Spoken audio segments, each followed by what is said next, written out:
Hey you beautiful people, and welcome to the next Tanuri X discussion video where I'll be talking about an interesting topic of surrender.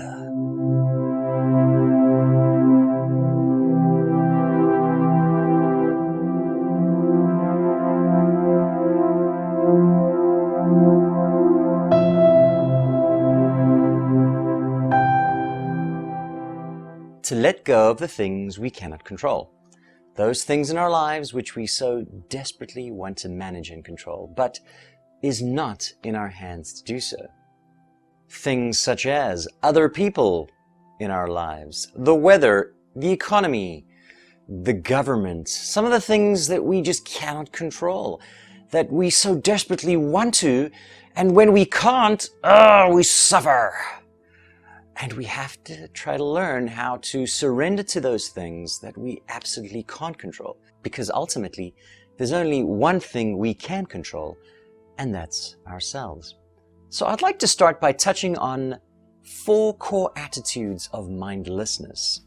Those behaviors and attitudes that we all engage in when we are unaware of ourselves. Attitudes which do not serve us, but in fact only serve to further draw us away from self-awareness. And these attitudes are: 1. Neuroticism. Emotionally led. Living out in accordance with how one feels in the moment. One's quality of life is determined by their emotional state in that moment. If you're very angry, oh my God, you just react to that anger, always angry. If you're depressed and sad, well, you're always depressed and sad, and you just react instinctively to how you feel rather than looking within and trying to understand what could be causing this current emotional state. So, no emotional maturity, outbursts of anger, mood swings, completely imbalanced emotionally, always blaming and never looking within for any part that one may have played in their experiences. Neuroticism. 2. Core attitude of mindlessness, when you're not mindful, is extraversion. And this was me, to some extent, and perhaps even to some extent in present day. Liveliness, sociable, a general sense of sociability, and an interest in others. Now, if this is grounded in who the person is, then that may be a mindful state of being. If they desire to be sociable and to connect with others because they love to give and they enjoy connecting with other people, then that could be a very mindful state. If you're very aware of why you're doing it because it's beneficial for you, but also beneficial for others.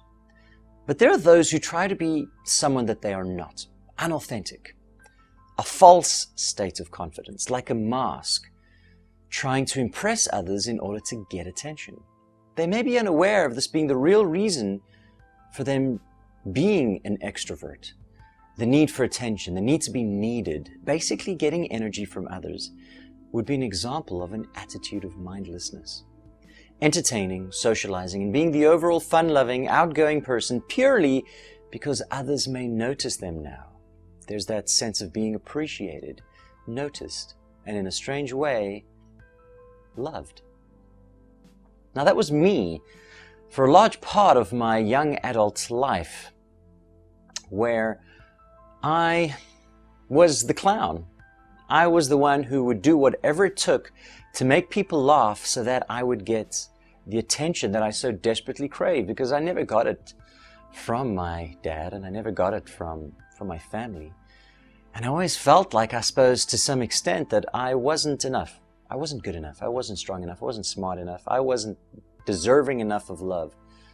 So when I found that I could make people laugh if I was funny and out there, to the extent where I would get naked a lot, especially in my drinking days. Why? Because people laughed and I got the attention and the energy that I loved. They noticed me. They seemed to appreciate me. They laughed with me, more than likely at me. But it fulfilled this need. And that was a core attitude of mindlessness. Extraversion. Let's move on to the 3rd core attitude of mindlessness, agreeableness, a pleasant disposition, kind-hearted, always willing to please others and help whenever asked. sometimes too scared to disappoint, an agreeable nature, giving and a generous individual, otherwise known as a people pleaser, fearful of confrontation, prefers to avoid any potential for exactly that, and in some cases may be taken advantage of because of this need to please and a fear to speak up and say or ask for what they want or desire, because they don't stand up for themselves. Those who are agreeable in a mindless space are those who do this not from a place of authenticity, as in a place purely to give and to help others, but from a place of fear, are doing this through a place and a state of mindlessness, unaware of themselves, of why they are doing this. And they may do this to possibly try and manipulate or control situations, such as a poor me, I've been wronged, feel sorry for me type of state. And let's move on to the final core attitude of mindlessness, conscientiousness. And me too, I was also this to some extent, and still am, again, to some extent. I don't think we can completely dissolve these parts of ourselves, but we can certainly minimize them. Perhaps ultimately one day completely dissolve them and be completely mindful all the time.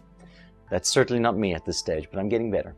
All right, so conscientiousness, the rule keeper, the follower, the person who's always punctual and reliable, the perfectionist, always doing what is expected and need to control their experiences by always working, talking, etc. Examples of these would be micromanagers. They're unable to let go and to trust, and therefore they need to control every single aspect of a process in the fear it won't work out. Sometimes it's done to win favor, to gain attention or notoriety. Look how good I am. My teachers always praise how hard I work and always get my work done. I'm appreciated, and in turn, that need is fulfilled. All right, perfectionist needs to do everything perfectly.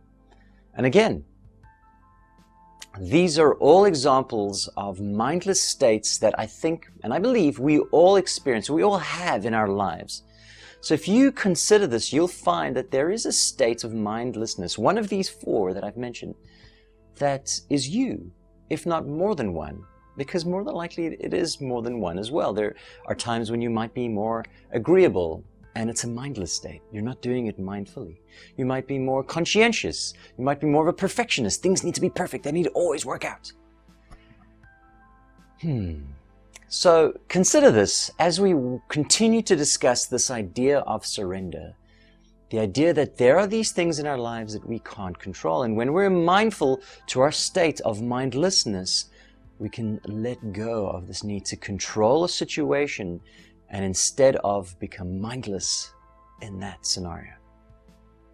So these all play a part in the topic of today's talk, surrender and letting go.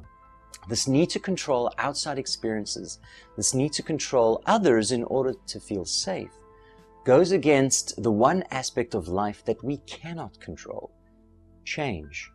Change is inevitable. And as the Dalai Lama said, suffering is resistance to change. And when you resist what is, you suffer. People will die, jobs will come and go, people will do what you never expected. And when we cannot let go of this need for something to turn out as we expected, well, then we cause our own suffering. So the theme of today is surrender. And the reason I'm talking about it today is because it has become the theme for this year for me, or rather for the new year.